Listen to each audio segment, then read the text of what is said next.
Welcome back to our YouTube channel Mohit Classes. आज हम पढ़ने वाले हैं प्रैक्टिकल चैप्टर अकाउंटिंग इक्वेशन। इससे पहले हमने सारे वीडियो जो है वो थ्योरेटिकल बेस्ड थी, जिसमें मीनिंग ऑफ अकाउंटेंसी और difference between book keeping, accountancy और अकाउंटिंग, एंड उसके बाद फिर बेसिक टाइप ऑफ अकाउंटिंग, जो कि बहुत इंपॉर्टेंट चैप्टर है। तो ये सारी वीडियोस पहले आप देख ले, उसके बाद फिर अकाउंटिंग इक्वेशन आपको समझ में आएगा, वरना दिक्कत हो सकती है। ठीक है, लिंक डिस्क्रिप्शन में डाल दूंगा इन सभी वीडियोस के। तो चलिए ये बात करते हैं अकाउंटिंग इक्वेशन की, है ये क्या। देखिए ये चैप्टर जिसके बेस पे जो आने वाले चैप्टर्स हैं, जो अपना जर्नल एंट्रीज है या फिर डेप्रिसिएशन है या फिर कैश बुक है, सारी चीजें लगभग अगर ये चीजें कंप्लीट हो जाए, क्लियर हो जाए, तो बाकी सारी बातें भी आपको समझ में आ जाएगी। तो देखिए अकाउंटिंग इक्वेशन में होता क्या है, सिंपल इक्वेशन की बात होती है। जैसे मैथ्स में हम प्लस माइनस में करते हैं, या फिर अकाउंट जो मैथ्स में हम इक्वेशन बनाते हैं इक्वल करके, कुछ चीजें लेफ्ट में होती हैं, कुछ चीजें राइट साइड होती है ना, तो ये चीजें हमेशा बराबर चलती है। एज इट इज अकाउंट्स में क्या होता है, जो बेसिक टर्म है, जो भी अकाउंटिंग टर्म में हम यूज करते हैं, जो भी अकाउंटिंग टर्म है, उनको एक इक्वेशन के फॉर्म में लिखना, मैथमेटिकल फॉर्म में लिखना ही अकाउंटिंग इक्वेशन है। जैसे कि लेफ्ट साइड होती है असेट्स हमारी, और राइट साइड होती है लायबिलिटीज प्लस कैपिटल। ठीक है, कैपिटल क्या होता है, जो ऑनर लगाता है अपने बिजनेस को स्टार्ट करने के लिए। लायबिलिटीज जब हम बाहर से उधार लेते हैं, लोन लेते हैं। और असेट्स जो हमारी प्रॉपर्टी होती है, मशीनरी, कैश, ये सारी चीजें असेट्स होती है। तो असेट्स और लायबिलिटीज प्लस कैपिटल दोनों इक्वल चलती है। यही चीजें हमें यहाँ पे प्रूव करना है अकाउंटिंग इक्वेशन के थ्रू। ठीक है, तो देखिए एक डुअल कॉन्सेप्ट होता है, डुअल कॉन्सेप्ट, जिसके बेस पे हम ये चीजें पढ़ते हैं कि एसेट्स और लायबिलिटीज जो होती है, assets equal to liabilities plus capital होती है। कैसे वो देखना है हमें, ये प्रूव करना है हमें किस तरीके से। देखो एक बिजनेस है, ओके, और उसका एक ऑनर है। भाई दोनों अलग अलग माने जाते हैं ना, बिजनेस अलग होता है, ऑनर अलग होता है। तो बिजनेस में ऑनर ने कैपिटल लगाई, पर कई बार कैपिटल कम रह जाती है। आपने 10 लाख रुपए लगाने और आपके पास सपोज 6 लाख रुपए, तो 4 लाख का आपने लोन लिया होगा, तो आपने अपनी लायबिलिटीज भी बढ़ाई है बाहर से भी, बाहर वाली। एक्चुअल में ये पूरी ही लायबिलिटीज है, ये सेल्फ लायबिलिटीज है, इनर लायबिलिटीज, और ये बाहर वाली लायबिलिटीज है। ठीक है, तो मैंने बोला भाई 6 लाख रुपए आपने कैपिटल लगाई है, 4 लाख रुपए अपनी लायबिलिटीज लगाई है, तो टोटल बिजनेस में कितना कैश आया होगा, 10 लाख रुपए आ गया होगा कैश, है ना। तो कैश हमारी क्या होती है, असेट्स होती है।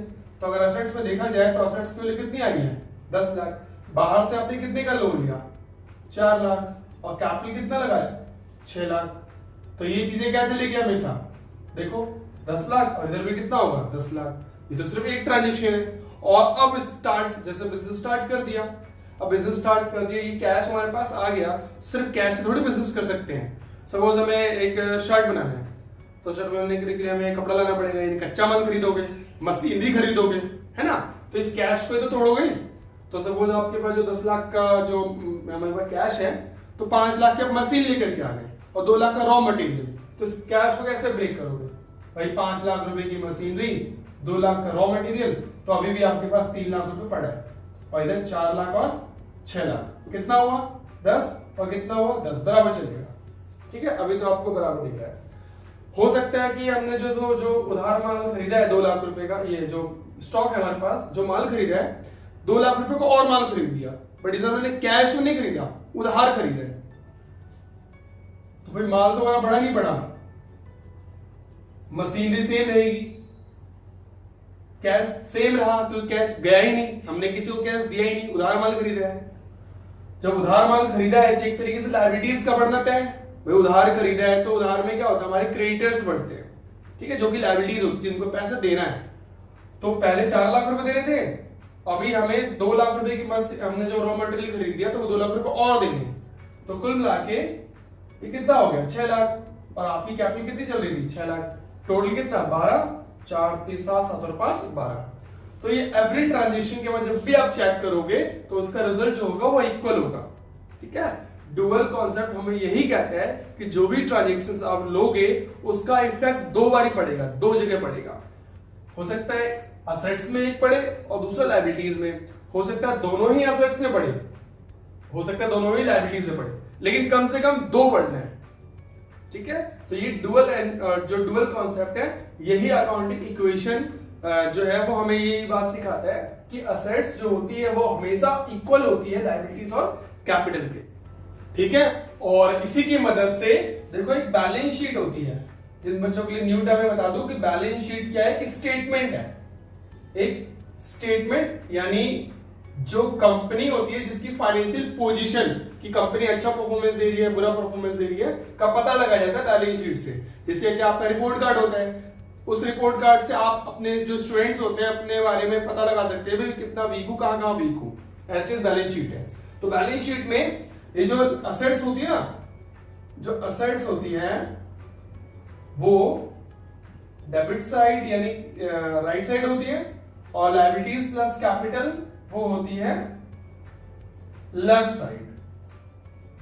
ओके, तो इसी बेस पे, इसी डुअल कॉन्सेप्ट के बेस पे ये दोनों इक्वल माना जाता है, यानी असेट्स और लायबिलिटीज हमेशा इक्वल होंगी। ओके, अब एक छोटे से एग्जांपल के साथ सारी बातें और अच्छे से क्लियर करते हैं। चलिए आगे देखते हैं। तो देखिए एक एग्जांपल की मदद से हम सारी बातें और अच्छे से क्लियर करते हैं। Prepare the accounting equation on the basic of the following. First है सचिन, जो बिजनेस का ओनर है, उसने 1 लाख रुपए लगा के बिजनेस स्टार्ट किया। तो देखो इस तरह से फॉर्मूला बनाना है, एक तरफ असेट्स रखनी है और दूसरे इक्वल टू में करके लायबिलिटीज प्लस कैपिटल, ठीक है। और जो भी असेट्स होंगी जैसे कैश, फर्नीचर, मशीनरी, वो 1 बाय 1 यहां लिखते जाएंगे। और कोई लायबिलिटीज होगी जैसे क्रेडिटर, आउटस्टैंडिंग, जो भी लोन वगैरह आप लोगे वो यहां अलग अलग करके लिखते जाओगे, ठीक है। तो यहां पे आपको पहले लिखना है नंबर 1 ट्रांजेक्शन, बिजनेस स्टार्ट किया है ना, तो बिजनेस स्टार्टेड विद कैश। तो एक तरफ तो कैश बढ़ गया हमारा 1 लाख रुपए, और दूसरी तरफ कैपिटल बढ़ गई है। कैपिटल की जगह कैपिटल लिख देते हैं, इसका सेम नेम, 1 लाख रुपए खत्म। लायबिलिटीज बिल्कुल नहीं बढ़ी, 0 की 0 नहीं। जब भी एक ट्रांजेक्शन खत्म हो जाए एक लाइन खींचेंगे और ब्रॉड डाउन करेंगे। ब्रॉड डाउन का मतलब भाई कैश में अब कोई इफेक्ट नहीं पड़ा, लायबिलिटीज 0 है और कैपिटल कितनी है 1 लाख, दोनों क्या चल रहा है equal. Second transaction, purchase goods in cash, आपने गुड्स खरीदा 50,000 रुपए का। तो गुड्स का मतलब एक तरीके से आपने स्टॉक बढ़ाया, ठीक है। जब भी गुड्स की बात करी जाएगी पहले आप 0 मान लोगे, फिर लिखोगे 50,000 रुपए इंक्रीमेंट, 50,000 रुपए का स्टॉक आ गया, वो भी कैश में, तो आपका कैश गया होगा, ठीक है।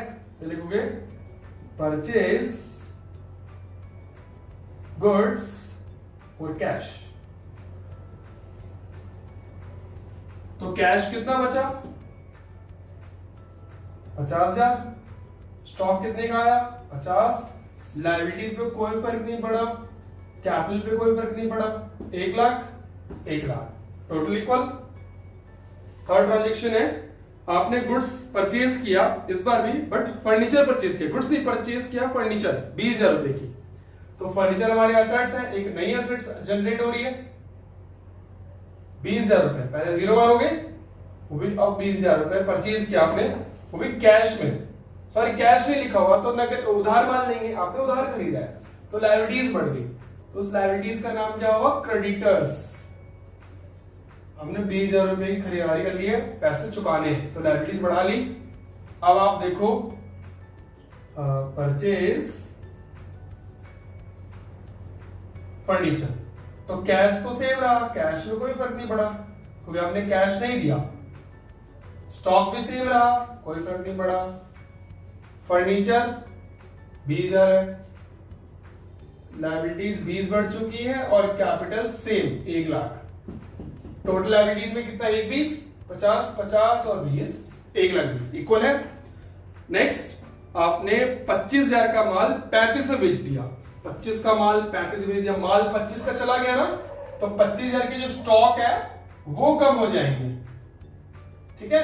और 35 में बेचा है तो 15 का प्रॉफिट हुआ, तो जो भी प्रॉफिट होगा वो प्रॉफिट हम कैपिटल में ऐड करेंगे, ठीक है। बातें, 2 बातें याद रखिए जो मैं आपको बता रहा हूं। देखो सबसे पहले कोई भी खर्चा हो, कोई भी खर्चा होगा उसको आप कैश और कैपिटल दोनों में से माइनस करोगे, कोई भी खर्चा होगा, कैश में से ही माइनस, कैपिटल में से ही माइनस।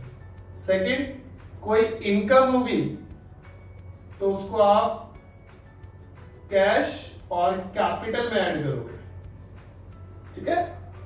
तो देखो 15 जगह इनकम ही तो हुई है, 25 का माल आपने कितने में बेच दिया, 25 का माल आपने 35 में बेच दिया, 10 का प्रॉफिट हुआ सर, तो 10,000 ऐड कर दिया, और उसके बाद आपका 25 का गुड्स चला गया, ठीक है। तो जिसको आपने 25 गुड्स बेचे है, 35 का बेचे, तो 35,000 आने वाले ना, कैश आ रहा होगा, तो कैश में आप कितना ऐड कर दोगे, 35,000, वो कैश में ऐड हो जाएगा, सिंपल, ठीक है। फिर फोर्थ ट्रांजेक्शन थी सोल्ड गुड्स और कैश, आपका कैश प्लस हो जाएगा, कैपिटल 1,10,000, लायबिलिटीज सेम, कैश आपका 85,000, गुड्स 50 में से आपने 25,000 का माल बेच दिया, फर्नीचर में कोई फर्क नहीं पड़ा, चेक कर ले बराबर है कि नहीं है, 31, 30, 45, 50, 31, एकदम सही। तो नेक्स्ट है सम्राट, जो फर्नीचर वाला था ना, उसको मैंने कैश पे कर दिया है। ये देखो हमने एक फर्नीचर खरीदा था 20,000 रुपए का, ये फर्नीचर खरीदा था ना 20,000 रुपए का, जब हमने लायबिलिटीज बना ली थी, इसको पेमेंट कर रहे हैं, तो 20,000 रुपए कैश जा रहा होगा, और हम किसी को पैसे देंगे, पूरी पेमेंट कर दी, अब तो वो नहीं मांगेगा, मतलब लायबिलिटीज हमारी खत्म हो रही है, तो ये भी माइनस, लायबिलिटी खत्म कर रहे हैं, तो कैश हमारे पास कितना बच रहा है, 65, स्टॉक कितना बच रहा है, 25, फर्नीचर कितना बच रहा है, 20, लायबिलिटी 0 हो गई, कैपिटल कितनी, 1,10, चेक कर लो बराबर है कि नहीं है, 65, 90, 110, 110, ठीक है। यहां पे क्या क्या ट्रांजेक्शन है, पेड टू क्रेडिटर्स, क्रेडिटर को पे कर दिया, ठीक है। तो ये हमारा अकाउंटिंग इक्वेशन, जिसकी वजह से आपने देखा कि एसेट्स और लायबिलिटीज प्लस कैपिटल का टोटल हमेशा इक्वल आता है, चाहे कितनी भी ट्रांजेक्शन सॉल्व कर लो।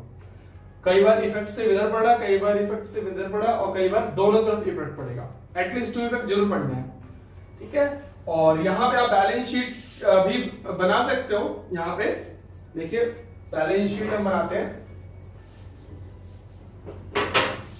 अगर क्वेश्चन में बोला हुआ है बैलेंस शीट भी बना के दिखाइए, तो आपको क्या करना है, जो लायबिलिटीज वाली चीजें हैं, जैसे क्रेडिटर्स हैं, वो इधर दिखाना है भाई, है ही नहीं, 0, लास्ट वाला बैलेंस दिखाना है, और कैपिटल कितनी वाली दिखानी है, 1,10,000, टोटल कितना होगा, 1,10,000, ठीक है। और ये तो लायबिलिटी वाली इधर दिखाएंगे हम असेट्स वाली, असेट्स में क्या क्या है, cash, stock, furniture, cash, stock, furniture, cash में कितना बैलेंस है, स्टॉक में 25 और फर्नीचर में 20, थोड़ी चेक करते हैं, 1,10,000 ओके, बस इतना ही।